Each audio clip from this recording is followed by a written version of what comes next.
If you could go back in time and change one parenting practice, what would you do over? That's the question I asked hundreds of parents, and the answers were eye-opening. I think it started with my own three kids, now 19, 21, and 23. When they finally got out of the house, off to school, it was interesting because all of a sudden now we were empty nesters.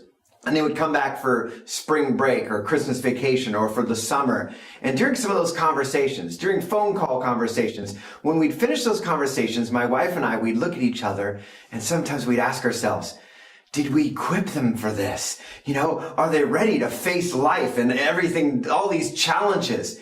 And sometimes we would kind of look back and say, maybe we should have done this differently. It's the same thing I hear from parents after my parent workshops almost every weekend. Parents will come back and they'll say, you know what? I wish I would have done this differently. And it's something I started to notice. And we all notice it. I mean, think about it. If we have several kids, sometimes after we do something one way with the older kid, we switch it up a little bit with the younger kid. As a matter of fact, the older kids always complain, right? They always say, how come you let her do this? We constantly change and adapt along the way. It's interesting because whenever I'm in a venue where parents are talking together and one parent shares, I wish I would have done this differently. Whenever that happens, everybody's listening because they know they're getting 20/20 hindsight. And that is like gold.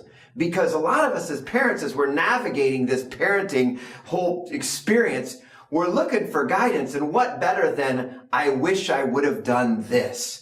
So that's really what started this whole project of looking at what would have I done over. And that's what catalyzed my book, If I Had a Parenting Do-Over. In fact, if I had a do-over, there's 7 vital changes I'd make. Change number 1, tip the scales. Parenting is all about bonding and boundaries. Bonding. So when we're hanging out with our kids, rolling on the floor, wrestling with our kids, sitting over French fries and having a fun conversation. Then there's boundaries. Boundaries is when we actually tell our kids, no, you're not going to have your phone in your bedroom all night. Or I need you home at this time. Or I don't care if all your friends are doing it. We're not doing that. All right?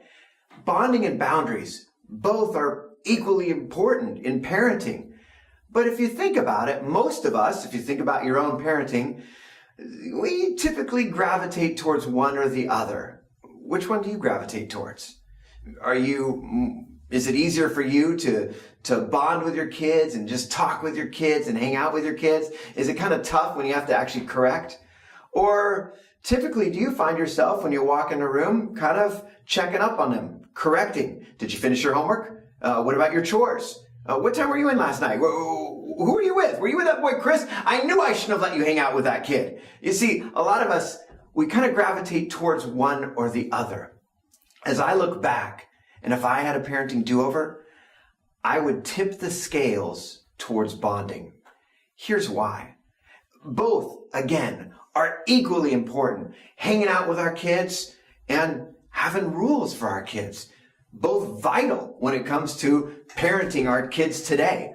But I'll tell you what, if we are so focused on boundaries that it hinders bonding with our kids, then we've got a problem.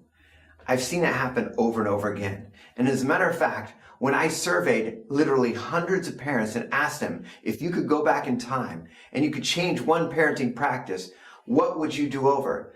The answers flooded in, and the one overwhelming answer I heard over and over again was, I wish I would have hung out with my kid more.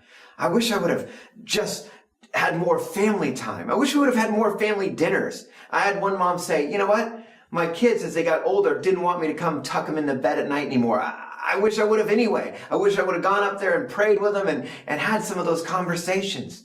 One mom said, I wish instead of sitting on the sand watching them play in the ocean, I would have went out there and played with them. Parents overwhelmingly had regrets in the area of bonding. But funny enough, less than 2% of parents that I asked actually cited boundaries in an area where they had regrets. Less than 2% of parents said, oh, I wish I would have been more strict with my kids. And that's because a lot of parents looking back in hindsight, wished that they would have worked harder at building a relationship with their kids. A lot of us have heard that phrase, rules without a relationship leads to rebellion. And many of us who've been down that road, we've experienced that. You see, if all we are is some drill sergeant, some parole officer that walks in the room and we're like, hey, how much video game time is that? Are you past your hour today? All right, come on. As opposed to walking in and every once in a while saying, hey, what you playing? Can I play with you? Bonding is one of those important things that most parents, when they look back, wish they would have done more of. Which do you wish you would have done more of? Or dare I ask, if we were to ask your kids, do mom or dad gravitate more towards bonding or more towards boundaries? What would they say? My advice, if I had to do over again, I would tip the scales towards bonding. And don't get me wrong, I'm not saying let your kids do whatever they want, not even close. Matter of fact, as we get deeper into this discussion, the 7 vital changes I would make, we're going to find out that actually boundaries are very important.